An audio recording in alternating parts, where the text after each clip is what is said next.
자, 우리 이제 하나님 말씀 보도록 하겠습니다. 누가복음 2장 40절부터 52절까지 말씀인데, 말씀이 조금 길지만 그래도 여러분들 한 절 한 절 읽어보도록 하겠습니다. 누가복음 2장 40절부터 52절까지 말씀입니다. 40절 제가 먼저 읽습니다. 아기가 자라며 강하여지고 지혜가 충만하며 하나님의 은혜가 그의 위에 있더라. 그의 부모가 해마다 유월절이 되면 예루살렘으로 가더니 예수께서 12달 되었을 때에 그들이 이 절기의 관례를 따라 올라갔다가 그 날들을 마치고 돌아갈 때에 예수는 예루살렘에 머무셨더라. 그 부모는 이를 알지 못하고 동행 중에 있는 줄로 생각하고 하룻길을 간 후 친족과 아는 자 중에서 찾되 만나지 못하며 찾으면서 예루살렘에 돌아갔더니 사흘 후에 성전에서 만난즉 그가 선생들 중에 앉으사 그들에게 듣기도 하시며 묻기도 하시니 듣는 자가 다 그 지혜와 답답을 놀랍게 여기더라. 그의 부모가 보고 놀라며 그의 어머니는 이르되 아이야 어찌하여 우리에게 이렇게 하였느냐. 보라, 내 아버지와 내가 근심하여 너를 찾았노라. 그래서 이르시되 어찌하여 나를 찾으셨나이까. 내가 내 아버지 집에 있어야 될 줄을 알지 못하셨나이까 하시니 그 부모가 그가 하신 말씀을 깨닫지 못하더라. 그래서 함께 내려가서 나사렛에 이르러 순종하여 받드시더라. 그 어머니는 이 모든 말을 마음에 두니라. 52절 다 같이 읽겠습니다. 예수는 지혜와 키가 자라가며 하나님과 사람에게 더욱 사랑스러워 가시더라. 아멘. 여러분 어제입니다. 어제 목요일이었죠. 우리 경기도 남부 지역에서 이렇게 예수 동행 운동을 하고 있는 우리 목회자들 모임이 어떤 교회에서 있어서 여러분 저도 그 중에 이렇게 한 사람이라 이렇게 주님이 마음 주셔서 함께 했는데 참 좀 인상적인 그런 일이 있었습니다. 이번에 이 모임을 이렇게 담당하는 어떤 목사님이 계세요. 경기도 남부 예수동행 운동을 하는 이분이 저희 목사님 중에서 조장이세요. 조장. 그런데 이 목사님이 당신네 교회에서 바로 목사님들을 초청한 거예요. 초청했는데 참고로 이 목사님은 참 목회를 잘하십니다. 잘한다는 표현은 그렇고 정말 귀하게 하세요. 그리고 하나님이 그 교회 가운데 부흥도 주시고, 그 목사님을 제가 오래전부터 알았던 목사님이거든요. 참 귀한 목사님이세요. 그런데 그 교회 표가 그렇게 제 마음에 이렇게 한번 보는 순간 다 이렇게 기억이 되더라고요. 그 교회 표가 뭐냐면 예수님과 동행하며 그리스도를 나타내는 교회. 한마디로 예수님과 동행하면서 목사님들 그렇고 성도들 그렇고 예수님을 나타내는 교회, 이게 표더라고요. 그런 가운데 이제 목사님들과 이렇게 점심시간에 만났거든요. 이제 점심 식사를 하러 이제 교회 근처에 있는 식당으로 걸어가고 있는데 어떠한 연세가 있으신 여자 어르신이 이렇게 이거 끄는 걸 뭐라 그러죠? 갑자기 생각이 안 나네요. 카트. 고마워요 조연아 집사님. 카트를 끌고 가시다가 갑자기 이분이 길을 걸어가 쓰러지신 거예요. 그러니까 연세가 있으다 보니까 순간 힘이 빠져서 넘어진 것 같아요. 그러니까 발이 까지고. 근데 저는 그것을 보지 못했어요. 다른 목사님들도 보지 못했는데 바로 이 모임을 주관한 그 교회 목사님 이것을 제일 먼저 본 거예요. 그러니까 사실 이 목사님은 이 목사님들을 식당 장소로 인도해야 되는 중요한 사명을 맡고 계신데 목사님이 그 쓰러지신 그 여자 어르신을 해서 달려갑니다. 그리고 나서 그 여자 어르신을 향해서 정말 마음을 담아서 안부를 묻더라고요. 그리고서 이분이 그 주저앉아서 못 일어나고 있으니까 이렇게 정중하게 이분을 이렇게 안아가지고 이렇게 뒤에서 이렇게 어깨를 잘 잡아서 여러분 이렇게 안아주시더라고요. 그래서 딱 일으키게 하시더라고요. 그러니까 이 어르신이 일어났어요. 그러면서 이 목사님이 그 여자 어르신에게 어머님 집이 어디세요? 제가 모셔다 드릴게요 이러는 거예요. 여러분 사실 제가 이 목사님을 보면서 굉장히 인상적이었던 게 뭐냐면 사실 이 목사님은 갈 길이 좀 급했거든요. 가시는 목사님들 식당 장소도 인도도 해야 되고, 사람이 사실 급한 일 있으면 그런 일 생기면 아예 그냥 지나치든지 아니면 척할 수 있거든요. 근데 정말로 제가 이 목사님을 봤을 때 진실함으로 하시더라고요. 그리고 진짜 모셔드리려고 하더라고요. 그래서 제가 그런가 한데 여러분, 저도 조금 거들었습니다. 목사님은 식당을 안내하셔야 되니까 식당 목사님이 안내 가시고, 제가 모시고 갈게요 그러니까 목사님이 당신이 하겠대요. 당신이 기쁨으로. 그런데 이 여자 어르신이 괜찮다고, 제가 좀 이제 걸을 수 있을 것 같다고 하면서 결국에는 감사하게 이렇게 한 걸음 한 걸음 내딛더니 가시더라고요. 제가 그 목사님의 그 모습을 참 인상적으로 봤습니다. 그런 가운데 목사님들 모시고 또 식사 장소로 가는데, 이 목사님, 참고로 어제 오신 목사님들이 상당히 어려운 목회지에서 목회하신 분들이 꽤 많았어요. 특별히 그 중에는 소위 여러분 목회도 하면서 또 투잡을 한다 그러죠. 여러분 표현을 하지만 대리기사도 하고 쿠팡 택시, 쿠팡 이것도 하는 목사님들도 꽤 계시더라고요. 다들 어려운 목회자들이에요. 근데 이 목사님이 식사를 최선을 다해서 섬기시더라고요. 그래서 여러분 저도 옆에서 맛있게 먹었습니다. 그리고 나서 이 목사님이 교회로 안내하더니 교회에서 같이 모임을 하고 나서 또 목사님들 한 분 한 분 위해서 교회에서 선물을 준비한 거예요. 그거를 전혀 여러분 이렇게 선물을 이렇게 마치 이렇게 내가 준다 이런 척이 아니라 정말로 한 분 한 분을 사랑하면서 목사님들 한 분 한 분에게 선물을 주시더라고요.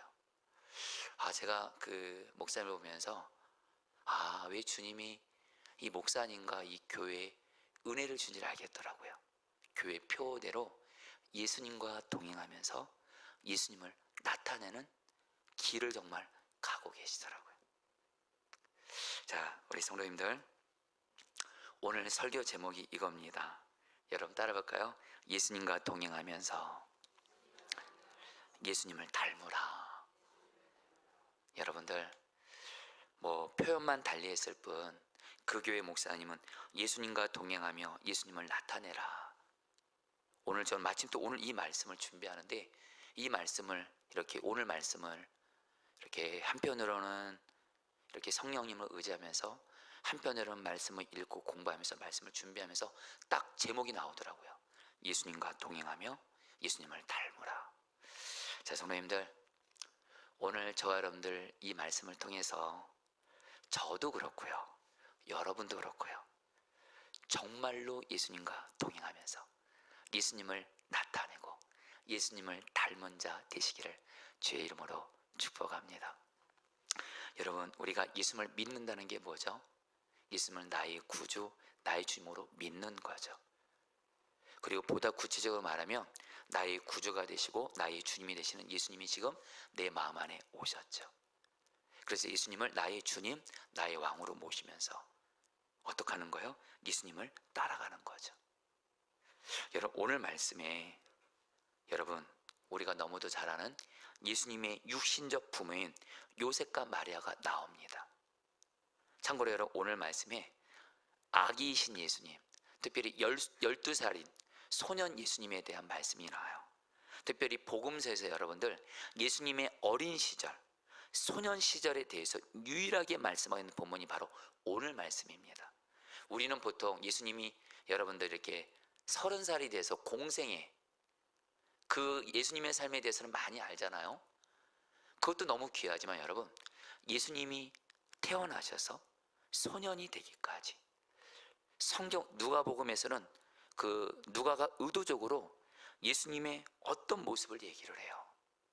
자, 그리고 특별히 여러분 오늘 말씀에서 요셉과 마리아가 예수님에게 육신적 부모이죠. 맞죠? 그러나 여러분 우리가 좀 알 것이 있습니다. 예수님이 비록 요셉과 마리아의 육신적 자녀이긴 했지만 분명한 건 예수님은 여전히 하나님이시라는 거예요. 하나님이라는 관점에서 요셉과 마리아도 뭐예요? 예수님을 따라야 될 사람들이라는 거예요. 자, 그런 관점에서 여러분 오늘 말씀을 보겠습니다. 요셉과 마리아, 예수님에게 육신적으로는 부모님이에요. 그러나 또 한편으로 보면 예수님은 하나님이세요. 그렇기 때문에 요셉과 마리아도 뭐예요? 예수님을 따라가는 자로 사실 있어야 된다는 거예요. 자, 그런 관점에서 여러분들 오늘 말씀을 좀 보도록 할게요. 오늘 말씀은 바로 예수님을 따르는 자들이 정말 주님 앞에서 여러분 정말 있어야 될 두 가지 과제가 있어요. 첫 번째 과제는 뭐냐? 너무 단순합니다. 예수님과 따르는 자는, 예수님을 믿고 따르는 자는 첫 번째, 이 과제는 반드시 실제가 돼야 돼요. 바로 예수님과 동행하는 자가 돼야 돼요. 자, 오늘 말씀 중에서 여러분들 앞부분이죠. 41절 42절에서 이렇게 말씀하세요. 그의 부모가, 같이 읽겠습니다. 시작. 그의 부모가 해마다 유월절이 되면 예루살렘으로 가더니 예수께서 12살 되었을 때 그들이 이 절기의 관리를 따라 올라갔다가, 여러분 유대인들은요 율법에 의하면 1년에 3번 중요한 절기가 있어요. 유월절, 오순절, 장막절. 이때 예루살렘 성전에 올라가 하나님을 예배하는 것이 관례였어요. 그 중에서도 특히 유월절은 가장 중요한 절기였어요. 여러분, 우리가 추석, 설날 그렇게 중요한 것처럼 유대인들에게는 여러분들 유월절은 가장 중요한 절기였어요. 그리고 여러분, 요셉과 마리아는 경건한 사람들이었죠. 그러니까 이들은, 여러분, 요셉과 마리아가 이 절기를 지키려고, 유월절을 지키려고 예루살렘 성전에 올라갑니다. 이때 여러분들 누구도 데리고 가요? 12살 된 예수님도 데리고 가요. 12살 된 예수님을 데리고 가는데, 그런데 여러분, 그만 요셉과 마리아가 유월절 절기의 모든 일정을 예루살렘에서 마치고 돌아오는데 바로 12살 된 예수님을 잃어버린 사고가 발생합니다.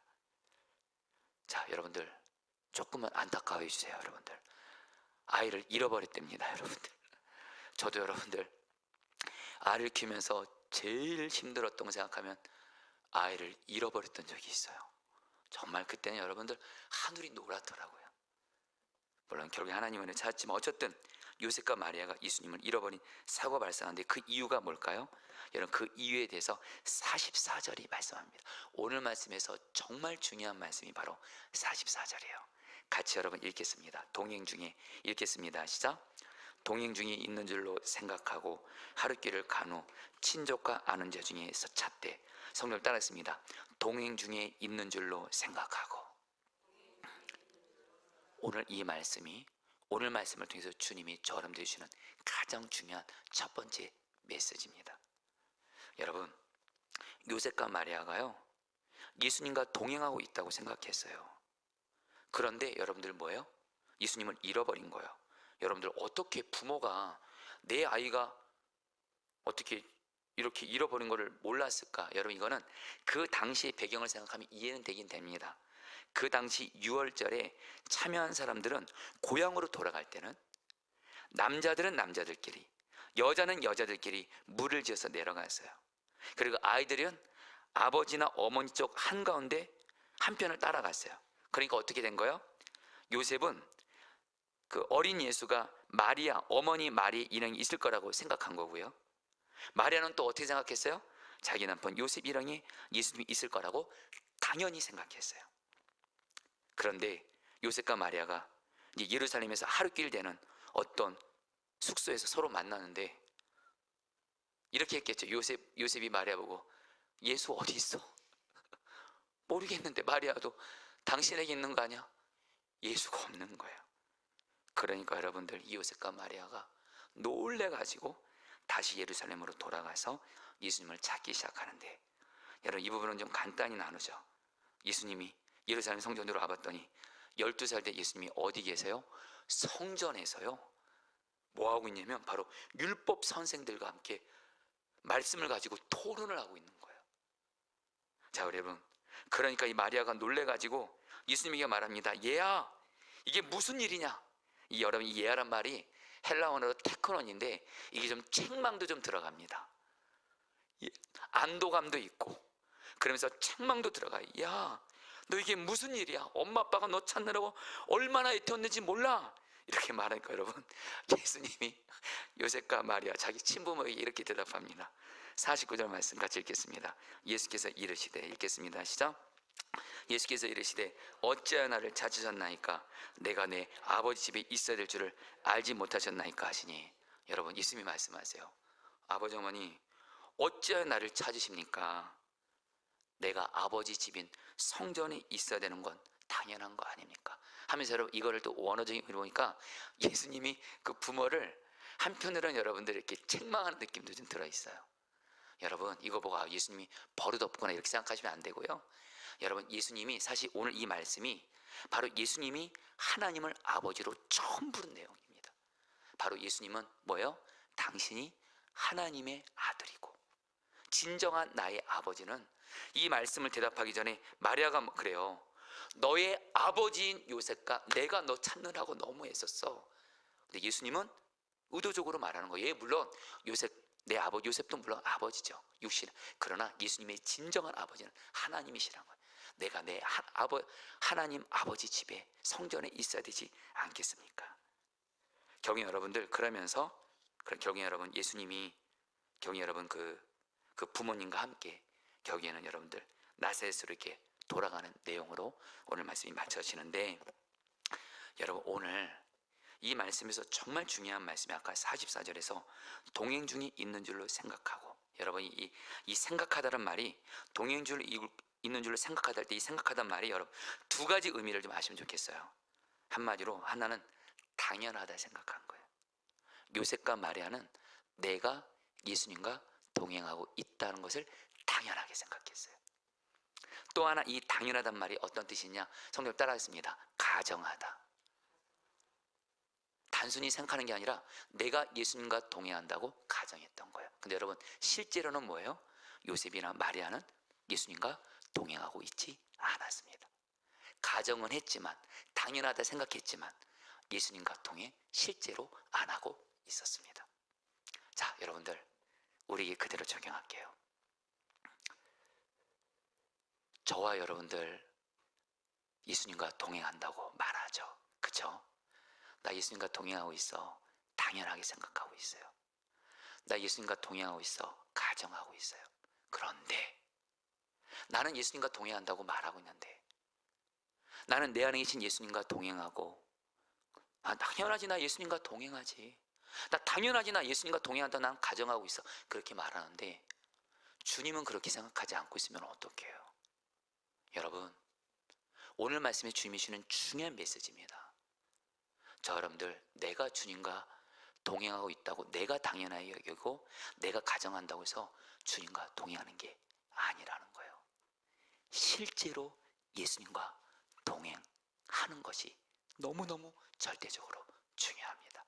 오늘 말씀을 통해서 저와 여러분들 주님 주시는 첫 번째 메시지입니다. 요셉과 마리아는 예수님과 동행하는 줄로 당연히 생각했어요. 가정했어요. 그러나 아니었어요. 우리도 예수님과 동행한다고는 하지만, 말하지만 실제로는 아닐 수가 있다라는 거예요. 그래서 오늘 저 여러분들, 나는 예수님과 동행하고 있는지를 점검하시기를 바라요. 저도 그렇고 여러분도 그렇고, 나는 정말 예수님과 동행하고 있나? 정말 점검하시면서 실제로 예수님과 동행하는 자가 되시기를 축복합니다. 여러분, 그러면서 어떻게 하는 것이 예수님과 실제로 동행하는 것일까요? 오늘 말씀을 준비하면서 이렇게 주님이 이렇게 몇 가지를 좀 깨닫게 하시더라고요. 먼저, 여러분, 어떤 사람이 예수님과 동행하는 사람이냐면요, 나의 눈이 나와 함께 계시는 주 예수님을 바라보고 있으면 예수님과 동행하고 있는 거예요. 그런데 나의 눈이 예수님을 바라본다는 말하지만 자꾸 이렇게 연약한 나 자신을 바라봐요. 나를 바라보면서 나는 안 돼, 나는 왜 이 모양이야, 나 바라보고 있으면 예수님과 동행하고 있는 거 아닙니다. 또한 문제, 환경, 상황 바라보고 있어요. 여러분, 솔직히요, 정말로 오늘 저도 그렇고 여러분들 오늘 정말 말씀 앞에 정말 쓰자고요. 나는 진짜로 예수님과 동행하는 사람인가? 나 스스로 나는 예수님과 동행해서 당연하다, 가정하다, 이게 동가 아니라 정말 예수님과 동행하는 사람은 나를 바라보지 않습니다. 내게 있는 문제, 환경, 상황 바라보지 않습니다. 나와 함께 계시는 주 예수만 바라봅니다. 이 은혜가 여러분에게 있게 되기를 축복합니다. 시브리서 12장 2절에 보면 너무도 유명한 말씀이죠. 믿음의 주여 온전케 하시는 예수를 바라보라. 여러분, 이 말씀을 여러분들 영어 성경으로 보면, NIV 영어 성경으로 보면 이렇게 번역되어 있습니다. 조금 영어 쓰겠습니다. Let us fix our eyes on Jesus. 우리의 눈을 예수님께 항상 고정하라. 이게 바로 예수 바라보는 거예요. 자, 성도님들, 저도 그렇고 여러분도 그렇고 어떤 사람이 예수님과 동행하는 사람이에요? 나 바라보고 있고, 지금 문제 바라보고 있고, 내 가정의 형편 바라보고 있고, 직장의 형편 바라보고 있고, 환경 바라보면서 그 예수님과 동행하는 거 아닙니다. 예수님과 동행하는 사람은 오직 예수만을 바라봅니다. 할렐루야. 여러분 맞잖아요. 예수님 포도나무, 나는 가지. 여러분 가지는 어디에만 붙어있죠? 포도나무에만 붙어있죠. 바로 가진 우리가 포도나무 대신 예수님을 바라보고 있으면 그게 바로 예수님과 동행하는 거예요. 그러나 여러분, 중요한 건 우리의 죄성은 예수님을 바라보기보다는 우리 자신과 문제 환경을 바라볼 때가 많습니다. 그래서 주님께 어떤 은혜를 구해야 돼요? 이거는 은혜를 구하셔야 돼요. 내가 내 안에 계신 예수님을 바라본 눈이 열려지게 해주세요. 이 기도를 정말 계속할 수만 있다면 우리는 나, 문제, 환경 바라보지 않고 오직 예수만 바라보게 될 줄 믿습니다. 그래서 여러분, 두 번째로 어떤 사람이 예수님과 동행하는 사람일까요? 여러분, 동행은 서로 주고받는 거예요. 나만 일방적으로 예수님께 말하는 거 아니에요. 그리고 중요한 건 예수님은 주님이잖아요. 예수님의 말, 나의 귀가 예수님의 말씀을 듣고 있으면 예수님과 동행하시는 거예요. 지금 내가 예수님과 동행하고 있다고 하면서 요즘에 주님이 뭐라고 말씀하셨는데 주님이 요즘에 나에게 뭐라고 말씀하는지 모르겠어요? 그러면 성도님들, 성경에 의지해서 말씀드리는 거예요. 다시 한번, 주님은 동행이라는 것은 함께 대화가 있다는 거예요. 주님이 당연히 나에게 주시는 말씀이 들려져야 되겠죠. 여러분들 요즘에 주님이 뭐라고 말씀하세요? 또 지금 주님이 여러분에게 뭐라고 말씀하세요? 이렇게 말할 때, 예, 저는 주님이 요즘에 저에게 이렇게 말씀하고 계세요. 저에게 주님이 이런 음성을 주세요. 그게 바로 주님과 동행하고 있는 거예요. 여러분들, 주님과 특별히 이것도 여러분들 주의 은혜가 필요합니다. 영적인 귀가 열리도록 주님의 말씀을 듣는 영적인 귀가 열려지게 하소서. 그래 여러분, 주의 음성이 들리게 할 줄 믿습니다. 참 제가 이름은 익명을 하겠습니다만 참 예수님 닮은, 진짜로 예수님과 동행하면서 예수님을 닮은 어떤 한 장로님이 계세요.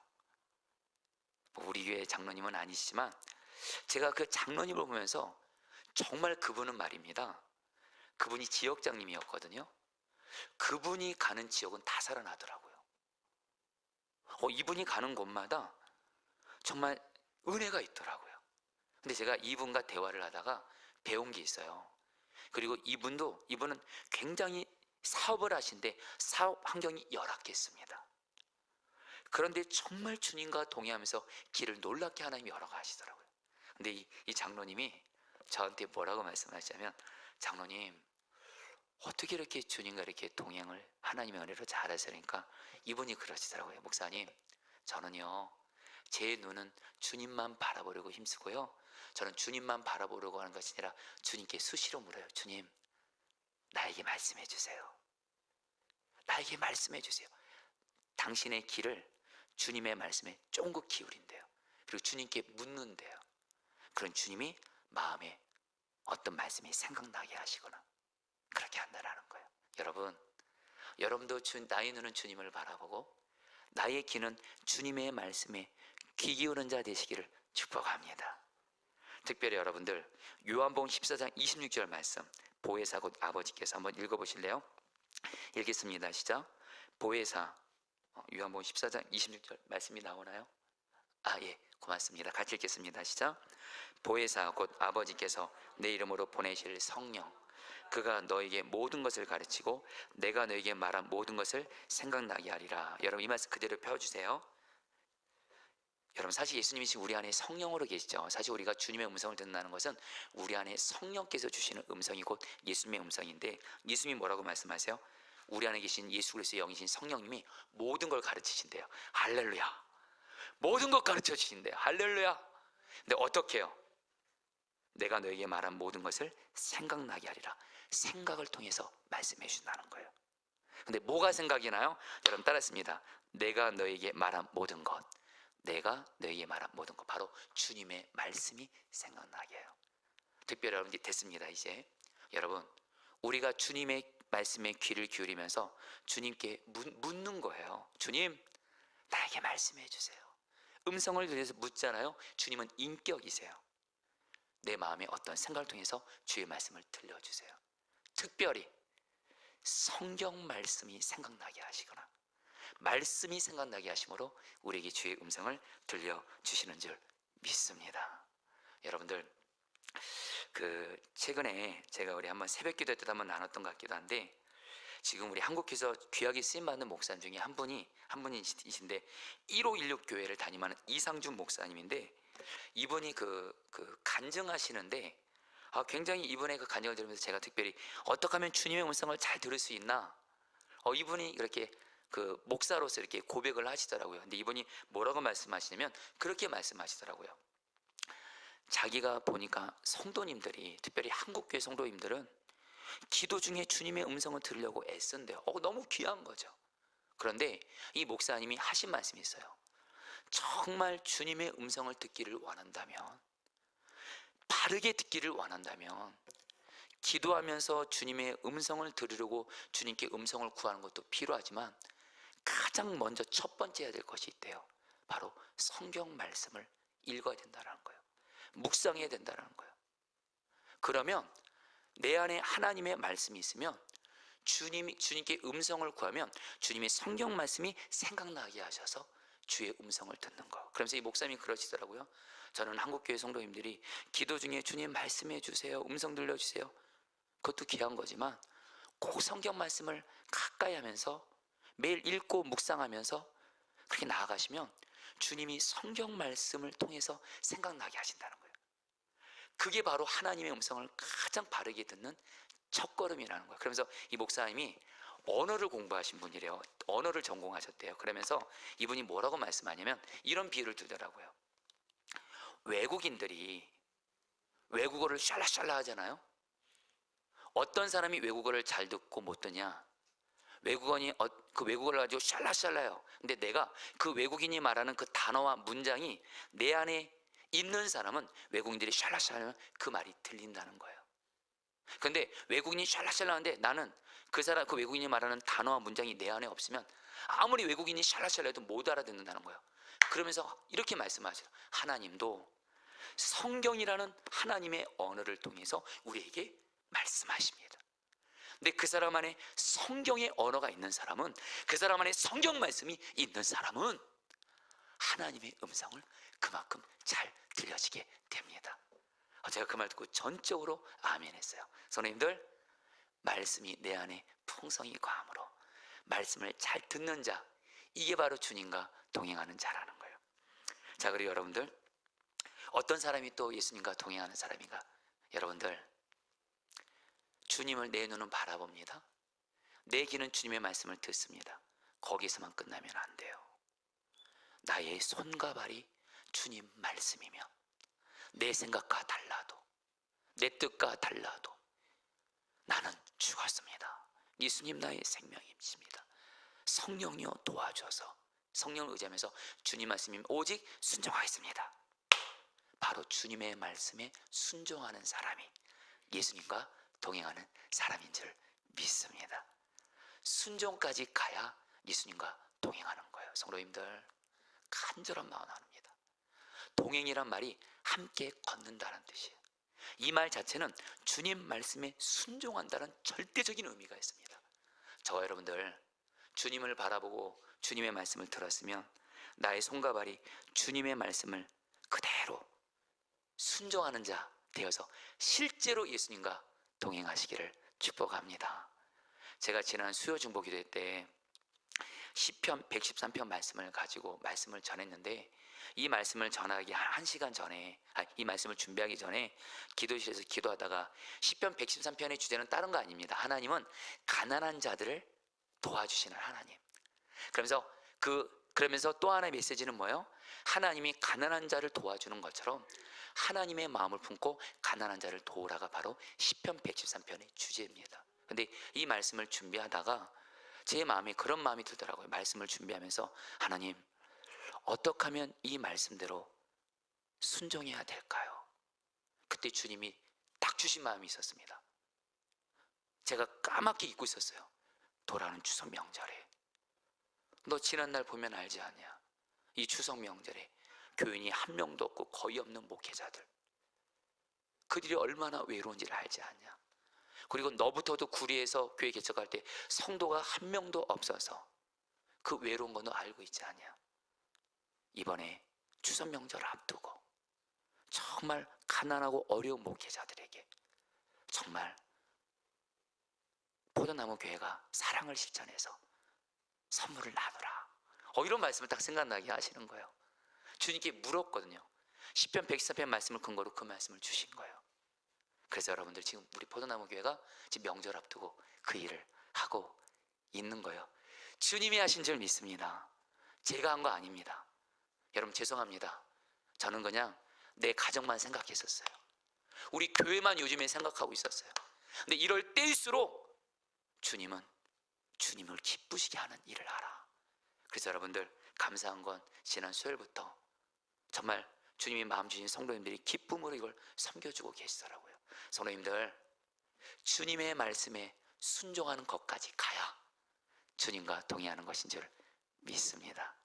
그러면서 여러분들에게, 그러면서 또 주님이 주신 마음이 있어요. 정말 예수님과 동행하는 사람은요, 예수님 때문에 행복합니다.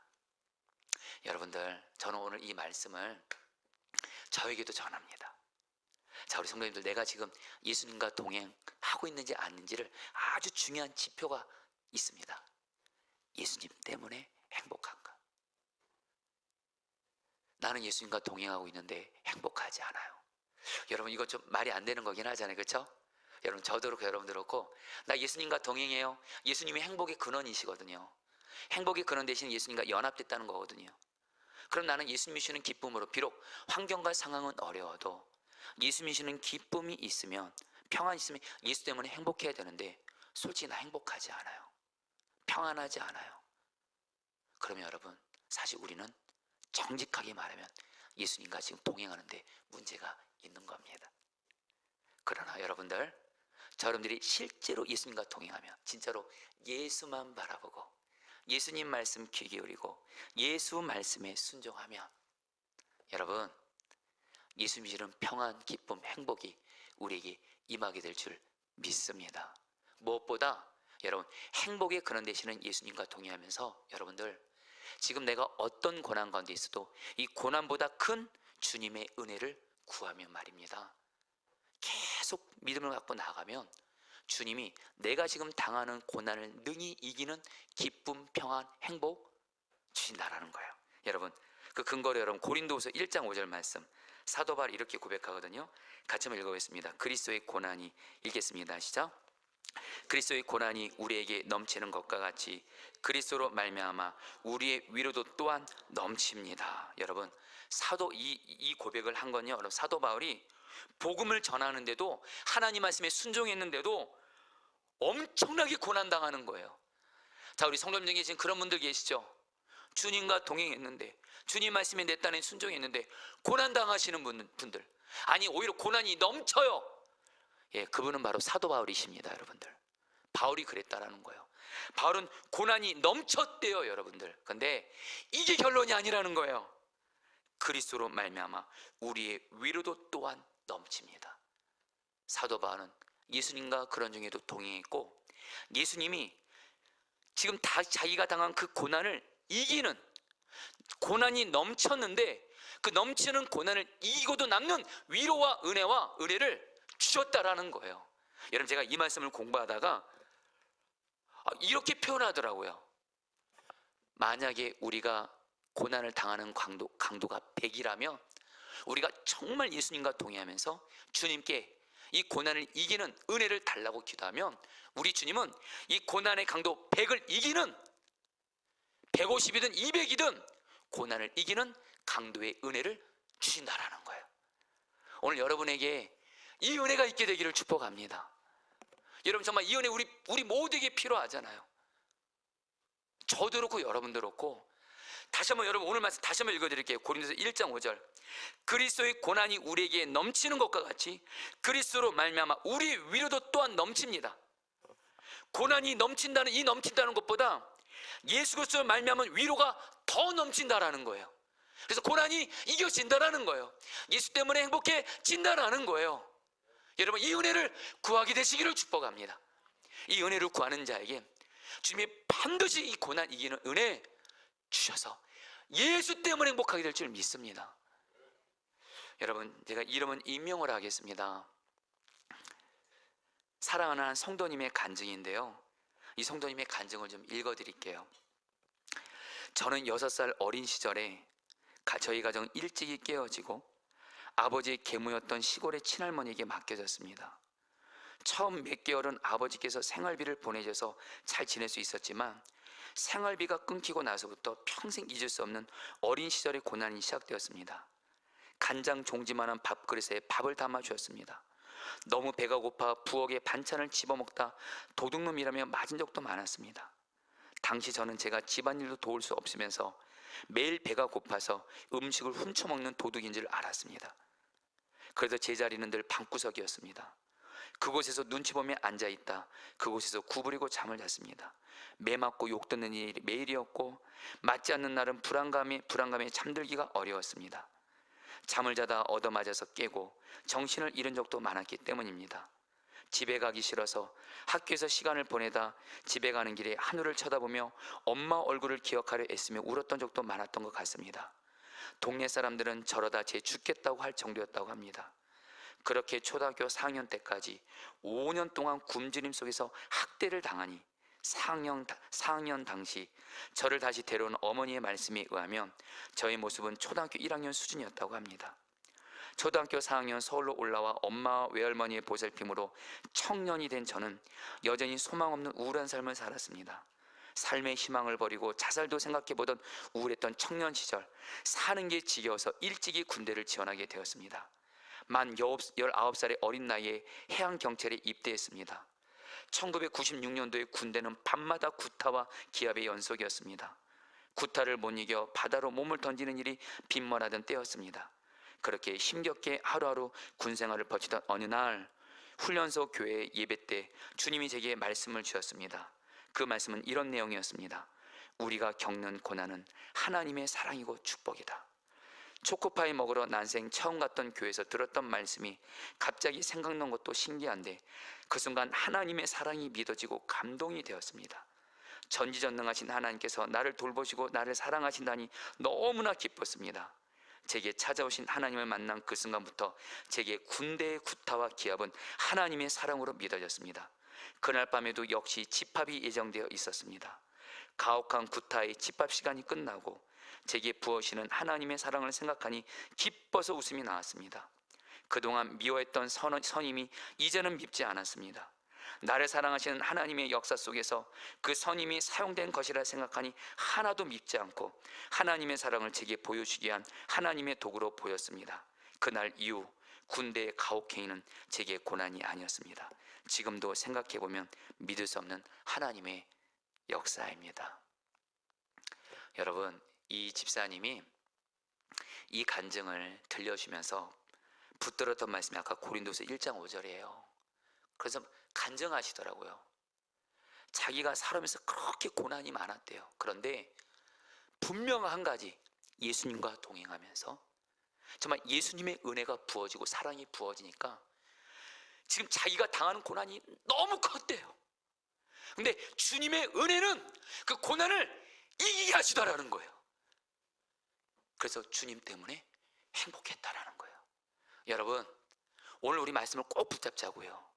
저도 그렇고 여러분도 그렇고 지금 내가 당하는 강도가 아무리 100이랄지라도 아무리 셀지라도 우리가 예수님과 동행하면서 행복의 근원 되시는 주 예수님이 내게 주시는 행복과 은혜는 내가 당하는 어떤 고난의 강도를 넘치도록 위로와 기쁨을 주시는 줄 믿습니다.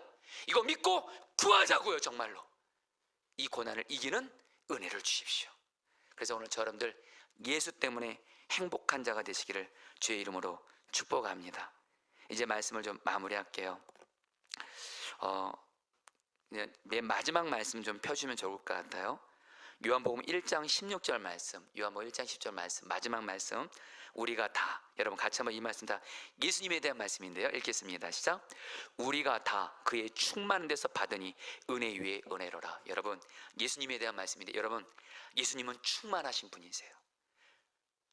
그래서 우리가 어떻게 돼요? 그 충만하신 예수님과 동행하면 은혜 위에 은혜가 돼서 나도 살고 내 주변 사람들에게 은혜를 흘려보내게 되는 줄 믿습니다. 여러분 저는 오늘 말씀을 준비하면서 주님이 그런 마음 주세요. 진짜로 예수님과 동행하는 사람, 진짜로 예수님과 동행하는 사람, 진짜로 예수만 바라보고 주님 말씀 잘 듣고 주님 말씀에 순종하고 그리고 어떤 고난도 능히 이기게 하시는 그 주님의 은혜가 내게 부어져서 예수 때문에 행복한, 말로만 예수님과 동행하는 자가 아닌 실제로 주님과 동행하는 자가 돼서 나도 예수의 은혜로 충만하고 그리고 내 주변 사람들에게 예수의 은혜를 흘려보내는 자가 되게 하여 주시옵소서. 여러분도 그리 되시기를 축복합니다. 오늘 말씀을 준비하면서 오늘 말씀을 정말 살아내는 증인 한 사람이 좀 있으면 좋겠다 이렇게 기도를 했어요. 근데 감사하게 어떤 제 사랑하는 후배 목사님 생각이 나서 이 후배 목사님이 이제 이야기를 나누고 우리 말씀 붙들고 좀 기도하도록 하겠습니다. 여러분 제가 익명을 하겠습니다.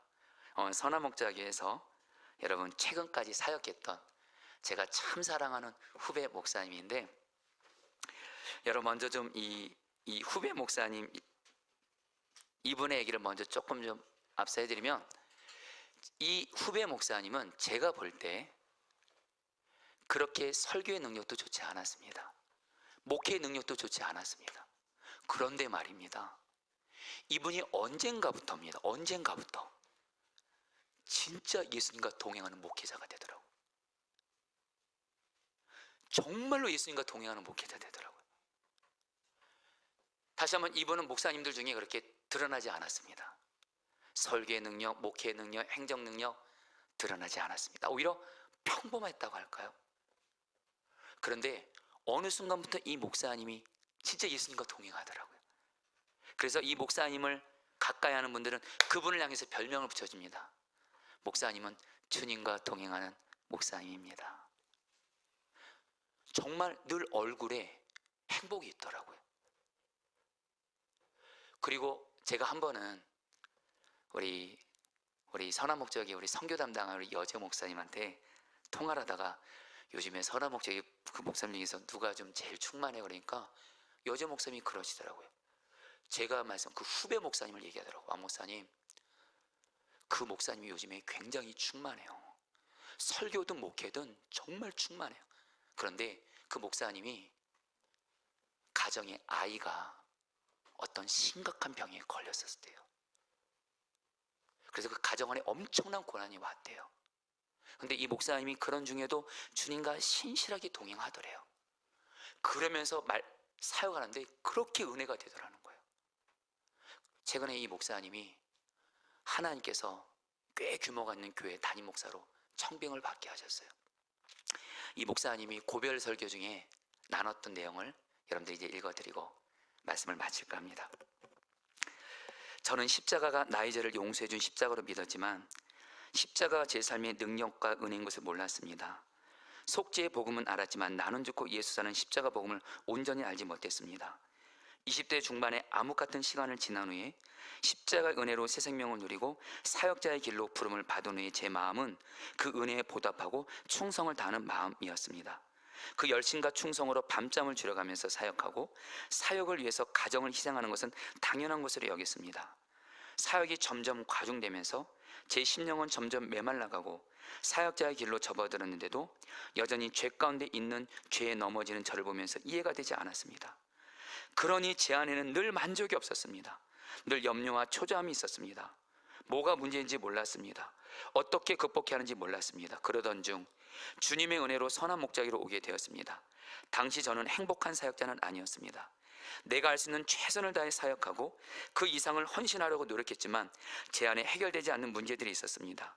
수련 목회자 1년 차에 유기성 목사님과 수련 목회자 전도사들 미팅 시간이 있었습니다. 1시간 예정된 만남이었는데 유기성 목사님의 앞에 모임이 길어져서 15분 정도 목사님을 만날 수밖에 없었습니다. 유기성 목사님이 전도사님들에게 말씀하길, 전도사님들, 선한 목자기에서 3년간 훈련 받으면서 예배, 행정, 설교 이런 훈련을 받는 것도 중요하지만 예수님과 동행하는 훈련을 꼭 받으세요.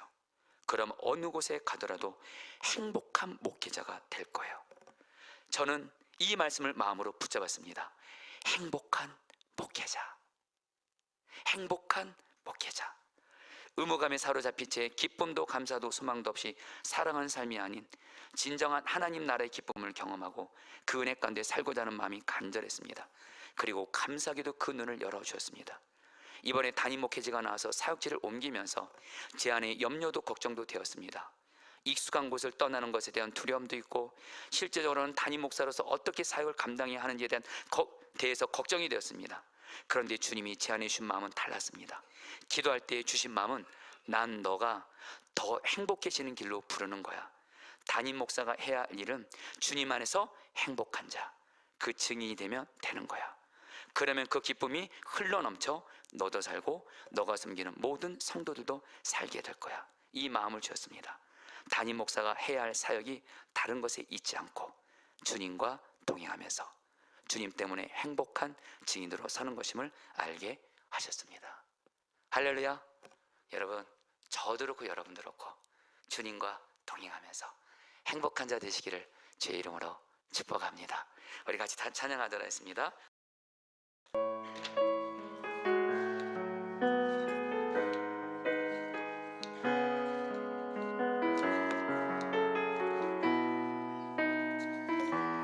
내 모습 이대로, 내 모습 이대로 사랑하시네.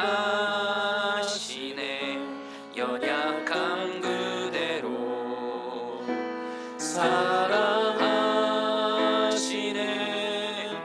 나의 모든 발걸음 주가 하시라니. 날 인도하소서, 날 인도하소서. 내 모습 이대로, 내 모습 이대로 사랑하시네.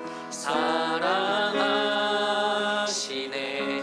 연약한 그대로 사랑하시네. 사랑하시네. 나의 모든 발걸음 주가 하시라니. 날 인도하소서, 날 인도하소서. 주의 날개 아래 거하는 것, 주의 날개 아래 거하는 것, 주의 임재 아래, 주의 임재 아래 거하는 것. 나의 가장 큰 소망, 나의 가장 큰 소망, 나의 가장 큰 은혜, 나의 가장 큰 은혜. 주와 함께 동행하느니 주의 날개 아래 거하는 것, 주의 임재 안에 거하는 것, 주의 임재 안에 거하는 것. 나의 가장 큰 소망, 나의 가장 큰 소망, 나의 가장 큰 은혜. 주와 함께 동행한. 우리 다 같이 한 번 더 고백합니다. 내 모습 이대로 주님, 내 모습 이대로 사랑하시네. 사랑하시네. 연약한 그대로 사랑하시네. 사랑하시네. 인도하시네. 나의 모든 발걸음 주가 하시나니. 날 인도하소서. 날 인도하소서. 내 모습 이대로 주님, 내 모습 이대로 사랑하시네. 연약한 그대로 사랑하시네. 사랑하시네. 나의 모든 발걸음 주가 하시나니. 날 인도하소서. 날 인도하소서. 주님 날개 아래 거합니다. 주의 날개 아래 거하는 것. 주의 임재 안에 거하는 것. 주의 임재 안에 거하는 것. 나의 가장 큰 소망, 나의 가장 큰 소망, 나의 가장 큰 은혜. 주와 함께 동행하는 일, 주와 함께 동행하는 일. 주의 날개 아래 거하는 것. 주의 날개 아래 거하는 것. 주의 임재 안에 거하는 것. 주의 임재 안에 거하는 것. 나의 가장 큰 소망, 나의 가장 큰 소망, 나의 가장 큰 은혜. 주와 함께 동행하는 일, 우리 간절함으로 갈망합니다. 주의 날개 아래 거하는 것. 주의 날개 아래 거하는 것. 주의 임재 안에 거하는 것. 주의 임재 안에 거하는 것. 나의 가장 큰 소망, 나의 가장 큰 소망, 나의 가장 큰 은혜. 주와 함께 동행하는 일, 주와 함께 동행하는. 주의 날개 아래 거합니다. 주의 날개 아래 거하는. 주의 임재 안에 거하는 것. 주의 임재 안에 거하는 것. 나의 가장 큰 소망, 나의 가장 큰 소망, 나의 가장 큰 은혜. 주와 함께 동행하는 일, 주와 함께 동행하리니. 자, 성도님들 44절 말씀 붙들고 기도하겠습니다. 동행 중에 있는 줄로 생각하고 이 말씀 붙들고 기도할게요. 여러분들, 오늘 저도 그렇고 여러분도 그렇고 성도님들 결코 오는 이 말씀은 여러분에게만 잘하라고 전하는 거 아닙니다. 여러분, 저에게도 전하는 겁니다. 정말 마리아 요셉처럼 나는 예수님과 동행하고 있다고 당연하게 생각하고 가정하지만 아닌 겁니다. 실제로는 솔직히 우리의 모습이지 않습니까? 여러분, 이 시간에 기도할 때 하나님, 나 주님과 동행한다고 말로만 하지 말게 하시고, 내 스스로 가정하고 생각하고 당연하게 생각하지 말게 하시고, 실제로 예수와 동행하게 해주십시오. 진짜로 예수님과 동행해 주십시오. 그래서 이를 위해서 첫 번째입니다. 나의 영적인 눈을 열어 예수만 바라보게 해주십시오. 나 바라보지도 않고 내게 있는 문제 어떤 상황도 바라보지 않고 예수만 바라볼 수 있도록, 나 함께 계시는 예수님을 바라보는 눈이 열려져서 이 시간 예수만 바라봄으로 말미암아 진짜로 예수와 동행하게 하여 주옵소서. 우리 주 한번 부르고 기도하겠습니다. 기도합니다. 주여, 주님 기도합니다. 주님 기도합니다. 주님, 주님, 주 예수님, 주 예수님 기도합니다. 주님, 예수님을 바라보게 하소서. 정말 나 함께 계시는 예수를 바라보는 눈을 열어주셔서 이 시간 나의 눈이 예수만 바라보게 하소서. 문제 바라보지 말게 하소서. 환경 바라보지 말게 하소서. 나 자신도 바라보지 말게 하소서. 예수만 바라보게 하소서. 예수님을 바라보는 눈을 열어주셔서 예수를 바라보게 하소서. 어떤 문제보다 크시고 그 무엇보다 크신 예수를 바라보는 눈을 열어주셔서 주 예수님, 예수님을 보이는 것처럼 바라보는 눈을 열어주십시오. 정말 말로만이 아니라, 말로만 주님 바라보는 것이 아니라 진짜로 예수 바라보게 해주십시오. 진짜로 예수 바라보면서 걱정 다 사라지게 해주십시오. 예수님 다스려 주십시오.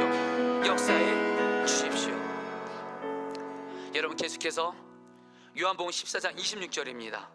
보혜사 곧 아버지께서 내 이름으로 보내실 성령, 그가 너에게 모든 것 가르치고 내가 너에게 말한 모든 것을 생각나게 하리라. 성도님들, 예수님과 동행하는 사람은 주님의 말씀을 듣습니다. 성경을 통해서도 듣고 주님께서 내게 주시는 말씀을 듣고 그 말씀 따라 가고 있는 사람입니다. 말씀 들려지지 않고 있으면 주님과 동행하는 거 아닙니다. 그러나 여러분, 걱정하지 마십시오. 우리 주님은 여러분들에게 지금 말씀을 들려주기를 원하십니다. 주님, 나에게 말씀해 주십시오. 주님의 말씀이 생각나게 해주십시오. 성경 말씀이 생각나게 하시고 주의 음성이 생각나게 하셔서, 주여 나의 귀를 주님의 말씀에 귀 기울이오니 나에게 말씀을 들려주셔서 실제로 주님과 동행하게 하여 주옵소서. 오늘 이 밤에 주의 말씀을 듣고 가는 밤이 되기를 원합니다. 주여 한번 부르기도 하겠습니다. 기도합니다. 주여, 주님 기도합니다. 주님 기도합니다. 주님 기도합니다. 주님 기도합니다. 주님 기도합니다.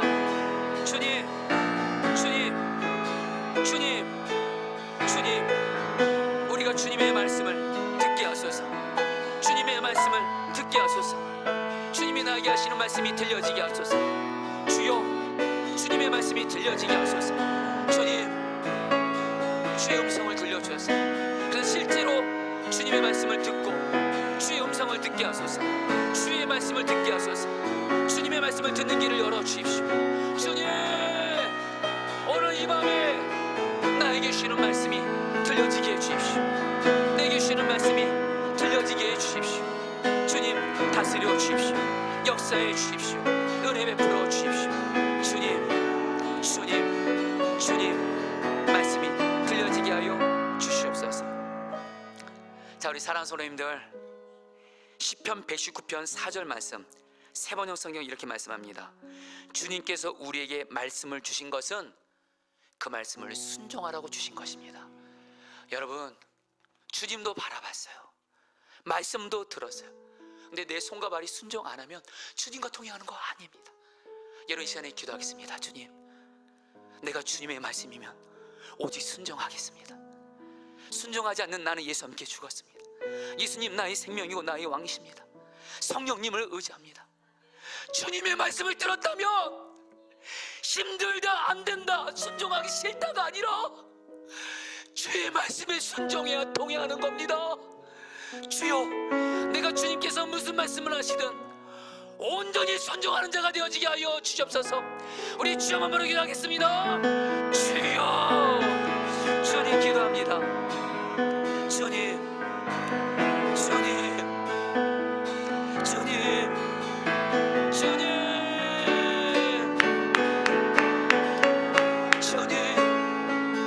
주님의 말씀에 순종하는 자가 되게 해주시오.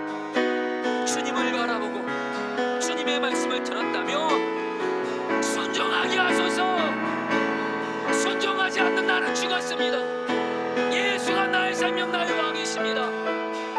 주님이 회개하라면 회개합니다. 죄에서 돌이키라면 돌이키게 하소서. 죄를 끊어버리라면 끊어버리게 하소서. 용서하고 사랑하라면 사랑하게 하소서. 주님, 하나님 순종하게 하소서. 나의 손과 발이 주님의 말씀이며 오직 순종하게 해주십시오. 오직 순종하게 해주십시오. 오직 순종하게 해주십시오.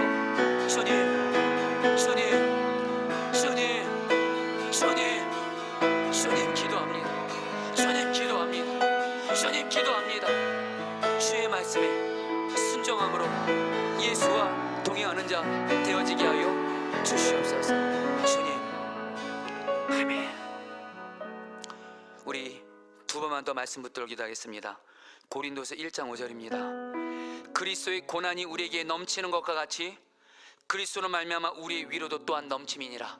여러분, 이 말씀 붙들고 우리 사랑하는 성도님들 중에 지금 내게 지금 고난이 있고 고난이 넘쳐서 힘든 분들 얼마나 힘드세요. 그러나 성경은 약속합니다. 예수님은 우리의 고난의 강도가 아무리 커도 넘쳐도 그것을 능히 이기고 승리하게 하고 어떤 상황 중에도 예수 때문에 행복하게 하는 은혜를 부어주신 줄 믿습니다. 이 시간 담대하게 구하세요. 주님, 내게 고난이 있지만, 심지어 나에게 고난이 넘쳐도 이 고난을 이기는 주님의 위로와 은혜, 기쁨, 평안, 고난을 넉넉히 넘치게 하는 주의 은혜를 부어주십시오. 그래서 예수님과 동행하며 예수 때문에 행복한 목회자가 되게 해주십시오. 우리가 되게 해주십시오. 주여, 한번 기도하겠습니다. 주여, 주님, 주님, 주님, 주님, 기도합니다. 기도합니다. 우리에게 이 시간 하나님, 어떤 고난도 이기는 은혜를 주십시오. 어떤 고난도 이해하는 주의 은혜를 부어주십시오. 지금 내게 있는 고난, 그 고난이 아무리 크고 많고 넘쳐도 예수님이 주시는 위로는 더 넘칩니다. 예수님이 주시는 은혜는 더 넘칩니다. 예수님, 예수님, 예수님과 동행하면서 진정 예수 때문에 행복한 자가 되게 해주십시오. 예수님 때문에 행복한 자가 되게 해주십시오. 고난이 넘쳐도 고난을 이기는 주의 은혜가 부어져서 예수 때문에 행복한 자가 되게 해주십시오. 행복한 자가 되게 해주십시오. 주 예수님, 주 예수님, 주 예수님, 예수님과 동행하는 가운데 이 시간 주여, 어떤 고난도 이기는 주의 은혜를 부어주셔서 예수 때문에 행복하게 하소서. 예수 때문에 행복하게 하소서. 주여, 다스려 주시옵소서. 자, 이제 성도들 마지막으로 기도하겠습니다. 요한복음 1장 16절입니다. 우리가 다 그의 충만한 데서 받으니 은혜 위에 은혜를 하라. 이 말씀 붙들고, 자, 성도님들 이 시간에 정말 예수님과 동의하면서 예수가 주시는 넘치는 은혜와 기쁨과 행복으로 예수 때문에 행복한 내가 되게 해주시고, 나아가 내 가족들에게 예수의 은혜를 여보내 주셔서 가족들이 나 때문에 행복해지게 해주십시오. 직장에서도 내가 예수와 진짜 동행해서 예수 때문에 행복해서 직장 사람들 행복해 주시고, 특별히 여러분 교회에서도 여러분들 우리 다른 사람 탓하지 맙시다. 여러분, 오늘 사는 이 말씀이 저에게 이루어질 너무도 갈망합니다. 제가 성도에게 쓰는 가장 큰 섬김은 제가 예수님과 동행해서 예수 때문에 행복한 목사가 돼서 그럼 우리 성도님들 다 행복해지는 거예요. 여러분, 이거는 구하면 됩니다. 구하면 됩니다. 여러분도 언제까지 행복하지 않아가지고 내 주변 사람들 같이 힘들게 만들 겁니까? 추석 명절 앞두고 여러분, 우리 내 가족 살리고 교회 사람들 다 살리는 길이 있습니다. 예수와 동행하며 예수의 은혜로 충만해서 은혜 위에 은혜를 받아서 나를 통해 예수의 은혜가 올라가서 가족들이 행복해지고 교회 사람들이 행복해지고 주변 사람들이 행복해지게 하는, 예수님과 동행하는 예수를 닮은 행복한 증인이 되게 하여 주옵소서. 마지막으로 주여 세 번 부르고 기도하겠습니다. 기도합니다. 주여,